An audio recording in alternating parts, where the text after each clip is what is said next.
سبحان اللہ واہ واہ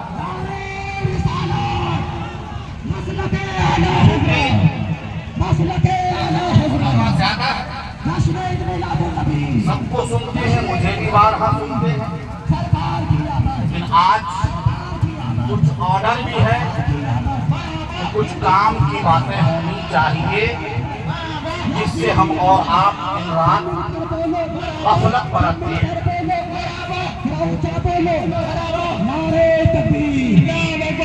مل نہیں سکتا کہیں ان کا جواب مصطفیٰ کو رب نے رکھا بولو لاجواب مل نہیں سکتا کہیں ان کا جواب مصطفیٰ کو رب نے رکھا لاجواب اور یا نبی جتنے ہیں دشمن آپ کے سب کا ہے احمد رضا تنہا جواب سبحان اللہ نعرہ تکبیر نعرہ رسالت جشن عید میلاد النبی سرکار کی آمد اب آئیے عید میلاد النبی کا جلسہ ہے خاص طور سے جتنے بھی جو جہاں سے جلوس کو سجا کر یہاں تک لے کر کے آئے ہیں دن رات ایک کر کے وہ چاہے علماء ہو چاہے اساتذہ ہو چاہے مسجد کے امام ہو ورنہ گاؤں والوں کو کیا پڑی ہے سب کہتے ہیں جب تک امام صاحب ایک مہینے سے کھپتائے نہیں تب تک یہ جلوس کی تیاری یا کسی اور معاملے میں دخل دینے کو تیار نہیں لائق مبارکباد ہے وہ سارے ائمہ علماء اساتذہ حفاظ اور قرآن جن کی محنتوں کے بنیاد پر آج یہ جلسہ سجا ہے جی بالکل بالکل نعرہ تکبیر نعرہ رسالت علماء اہل سنت ائمہ اہل سنت مسلمانوں ٹھاکرگان نعرہ تکبیر نعرہ رسالت بڑی محنت کی ہے حافظ و قاری ذوالفقار صاحب قاری حضرت منظر صاحب قاری اعجاز صاحب جتنے جو علماء ہیں حفاظ قرآن ہے اب یہ بات سچ بتائیے کیونکہ میں آپ سب کا امام ہوں بولو ہوں کہ نہیں ہاتھ اٹھا کے بتانا کس کا ہوں سب کا ہوں چاہے ایک وقت کی پڑھے ہو چاہے ترجمہ پڑھے ہو ہے نا تو میں جو بات کہوں گا مانیں گے اس لیے کہ ایک چھوٹا موٹا عالم بیٹھ ہے قرآن و حدیث سے ہٹ کے تو نہیں بولوں گا اور کیوں بولوں دنیا سنیت کا جو سب سے بڑا جو سب سے بڑی ذات سرکار تاج الشریعہ ہے ان کا وہ چہیتا رہا سمجھانا یہ ہے کہ یہ عید میلاد النبی کا جلسہ ہے سب لوگ جلوس محمدی نکالے ہیں لیکن اس جلوس میں اس جلسے میں مولانا مسلم بار بار مسلک اعلیٰ حضرت مسلک اعلیٰ حضرت تعلیمات اعلیٰ حضرت کا نعرہ کیوں لگا رہے ہیں بہت اچھا پیغام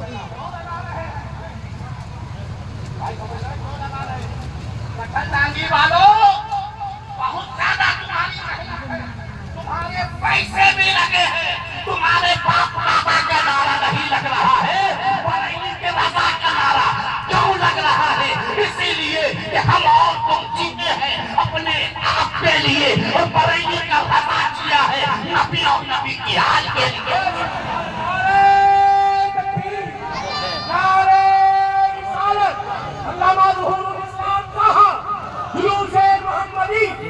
نعرہ تکبیر نعرہ رسالت بہت اب آئیے کل رات جو گزری شب عید میلاد النبی کی رات جی اکثر گاؤں میں گورو سے ملا ہوا ہے کہ نہیں بھائی ہوا ہے نا جس طریقے سے زمانہ بدلا ہے 2024 میں ہم انٹرلی کیے ہوئے ہیں 2024 میں 21ویں صدی اور 15ویں صدی ہجری میں ہم ہیں